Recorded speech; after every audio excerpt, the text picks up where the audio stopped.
Cheers everybody, your host Oliver Knott here with Big Bass Dreams. Welcome back to the channel. Hopefully you guys have been enjoying some of the international videos from the Big Pike Dream series, the Big Barra Dream series, and some of the sprinkling of the bass stuff that we've been already doing this year. But just checking in with you guys here. It is Tuesday, March 3rd, I believe, day before the Fred Hall show in Long Beach opens. A few days before the Bassmaster Classic Expo in Birmingham, Alabama opens, and a couple days after the Suffern show in New York. Thank you to everybody that came out to the show in New York. It's been a couple years since I've come through the Northeast, and every time I come through, man, you guys continue to inspire me and keep my energy rolling so we can go right into the next one, so that my people that are coming out to see us tomorrow at the Yeti booth can benefit from this positive vibe that we got rolling.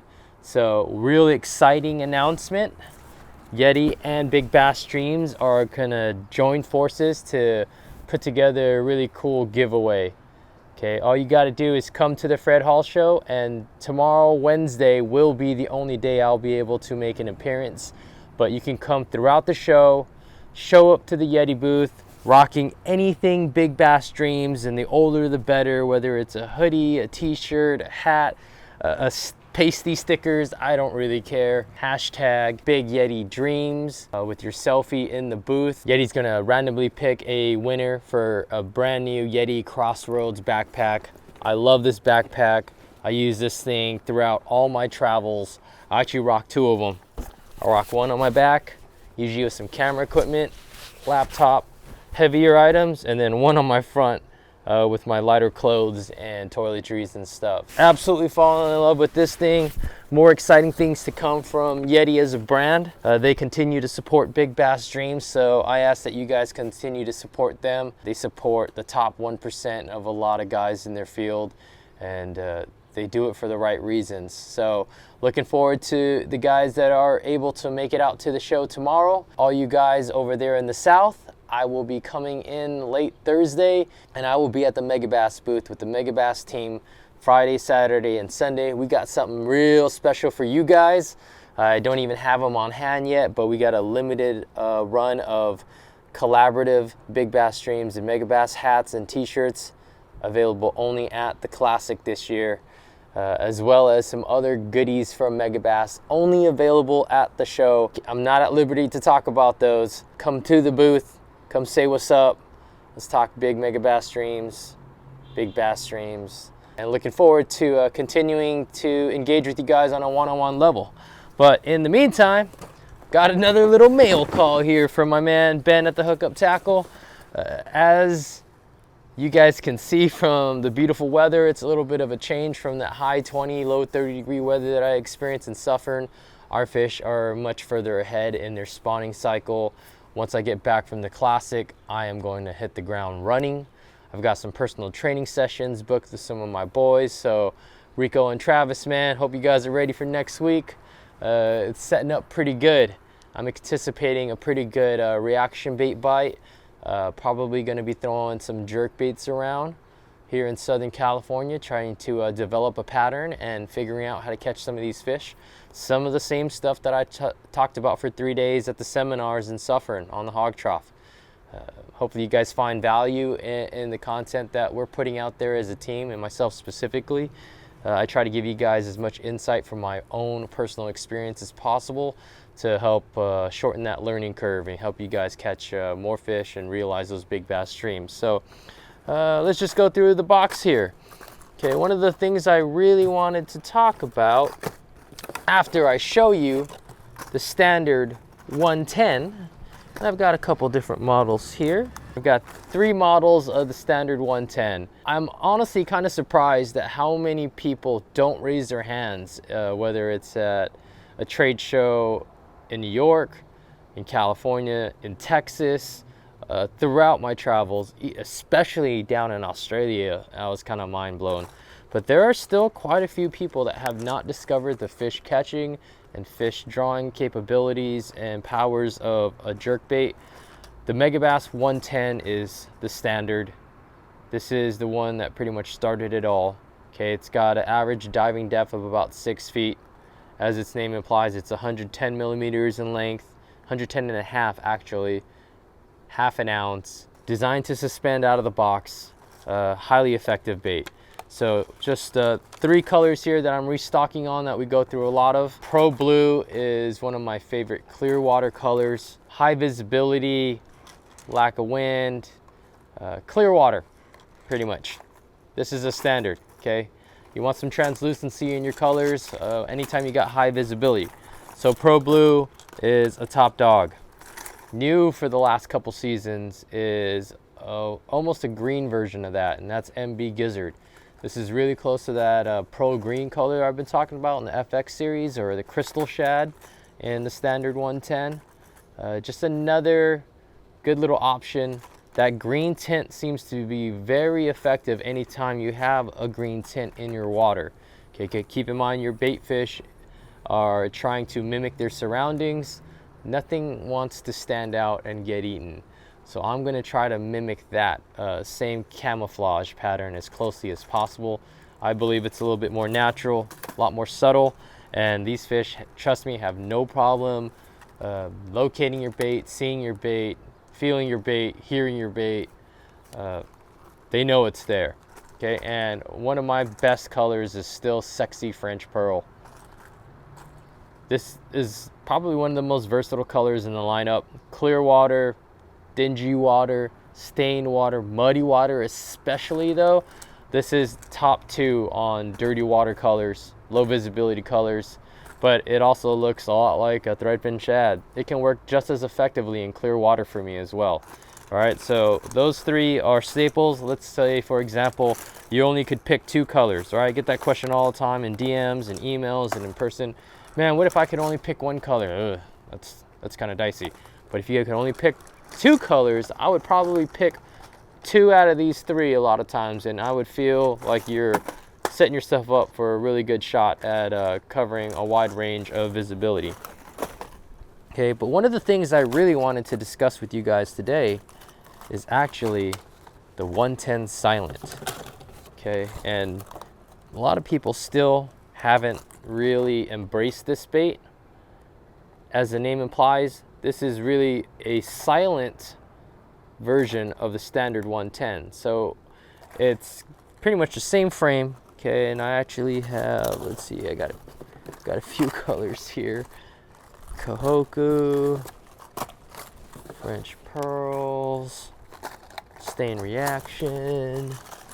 Now the biggest difference in the standard 110 and the silent is that it utilizes a fixed balancer system.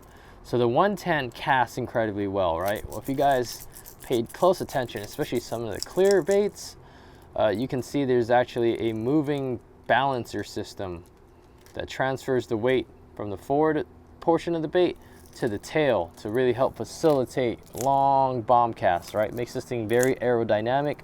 Ball moves to the back of the bait, hits the water, you hit it with that first jerk. Oops.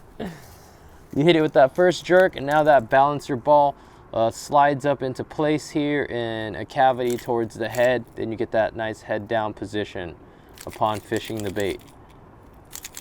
Now when those fish are active and you've got a lot of condition, i.e. wind, current, wakes from boats and pleasure boats and jet skis, it can be hard to beat that, okay? It's making a lot of presence known, makes it easy for those fish to hone in.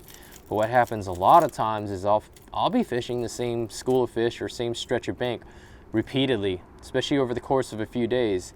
So eventually I kind of pick off all the aggressive, stupid ones. So I got to start making smaller adjustments and start finessing my way through this population of fish. And one of my go-tos, especially when it gets dead calm and bluebird and your wind goes from 8 to 15 miles an hour and it's creating a lot of wind chop and is masking your presence, and that knocking of the standard 110 is really helping them locate the bait, I'll go to the silent. Like, if you guys really noticed there.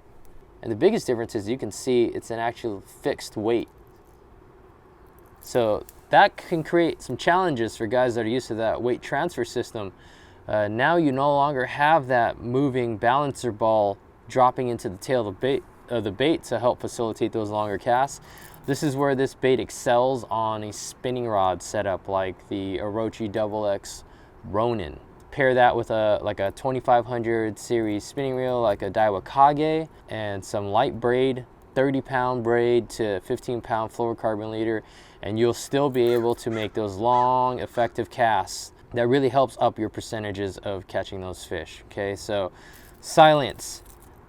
Please spend some time, explore them. They are available in many of the same confidence-inspiring patterns as the standards, but there's also a lot of them that come in a ghost pattern version with a little bit more translucency.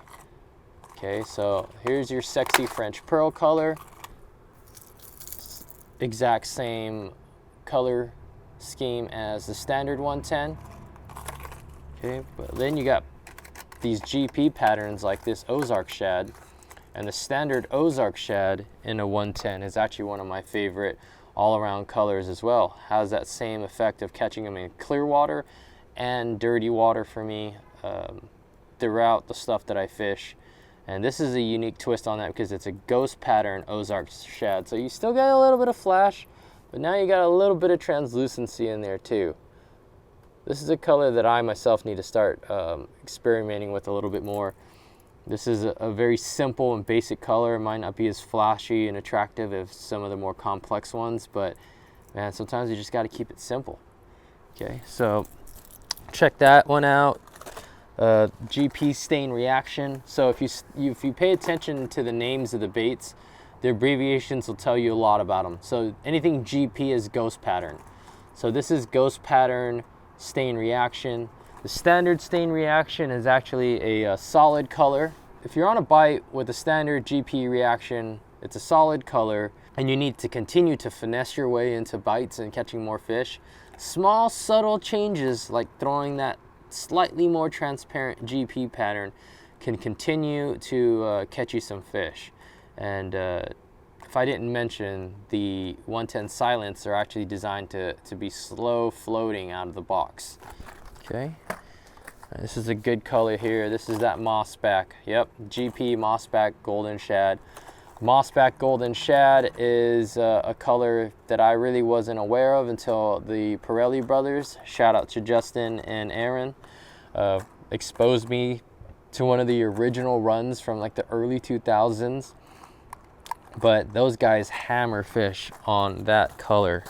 Okay, all you guys that like throwing white, you guys know what time it is. This is French Pearl US, just straight white. This is the actual color that I figured out those fish in the hog trough this weekend wanted to react to. They were actually following it more, and they were actually biting it.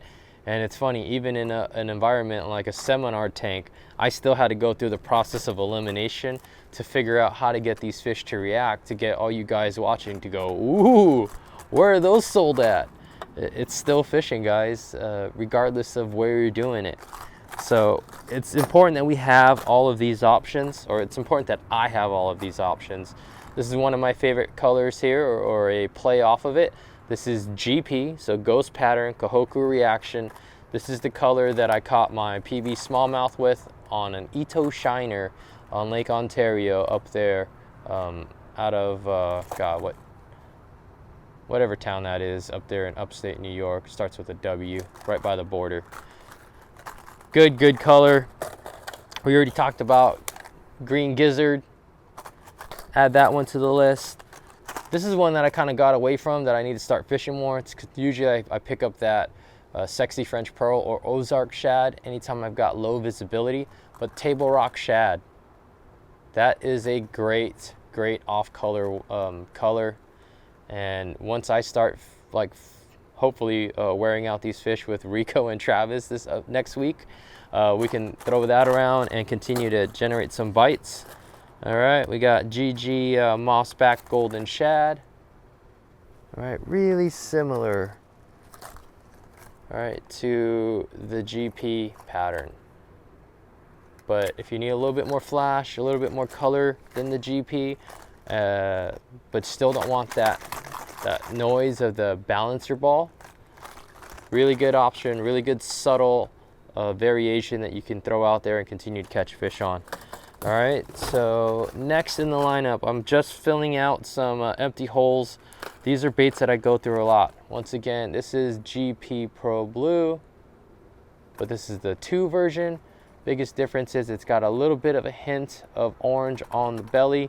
So when I do want a little splash of color, I go with the Pro Blue 2. All right, this is one of my new favorites over the last couple years. This is the HD Kenihara. Okay, it's really similar to the Wagasaki color, which is also top 5 for me. All conditions, clear, murky, stain, whatever. They eat this thing, kind of a general. Cool car, bro. Cool, it's just a good general color, catches fish. Here's that original Kohoku reaction that I talked about. Smallmouth, absolutely love that white base with the purple shoulders, little chartreuse on the tail. All right, so the +1, as its name implies, dives a little bit deeper than the standard 110. Standard 110 is rated at 6 feet with all things even. The +1 is rated to get down to around 9 feet. Obviously, the line that you're fishing, its composition, its diameter are going to affect that. Okay, and then I've got some more fillers on the new +2 series, and this one is rated to go 33% deeper even that, so 12 foot down. And once again, you can adjust that. You can actually get the bait to slow sink, because these are designed to suspend out of the box. But I put heavier gauge hooks on there, so it has the effect of kind of slowly sinking the bait out, and I can sink it down even deeper, especially on the end of a long cast. All right, so green gizzard, standard Pro Blue, and good old Table Rock shad. So make sure you guys get onto the descriptions below. I got links for all of these products available through Ben at the Hookup, and same thing with Yeti. If you guys value what we do here at Big Bass Dreams and want us to continue to be able to do this, support the ones that support us. They help us support you. Everybody working together and keeping it in this small knit family. And yes, 37,000 subscribers, I feel, is still a relatively small knit community, especially compared to some of these other groups on this platform. We appreciate you guys. My name is Oliver Nye. Looking forward to seeing a few of you guys at Fred Hall Long Beach tomorrow. Come see me at the Yeti booth. In the meantime, I actually just posted a new episode of the BBD podcast, episode 5, from some interaction that I had with a very special group of the top 1%ers of their fields at a Yeti summit in Louisiana. And we had some amazing conversations between us all, and I was fortunately able to capture some of them to share with you guys through my personal channel. So you guys haven't already, subscribed to my channel, and once you get on there and start watching that video, I'll leave that link below in the description as well. Subscribe to all the guys on there, because those guys have an incredible wealth of knowledge. They have a giant ash pile of experience, as my man Chris would say, that we can all draw from and apply in whatever field, whether it's business or fishing, and make us better. All right, so once again, thank you guys. Looking forward to it. Catch you guys on the next one. Peace.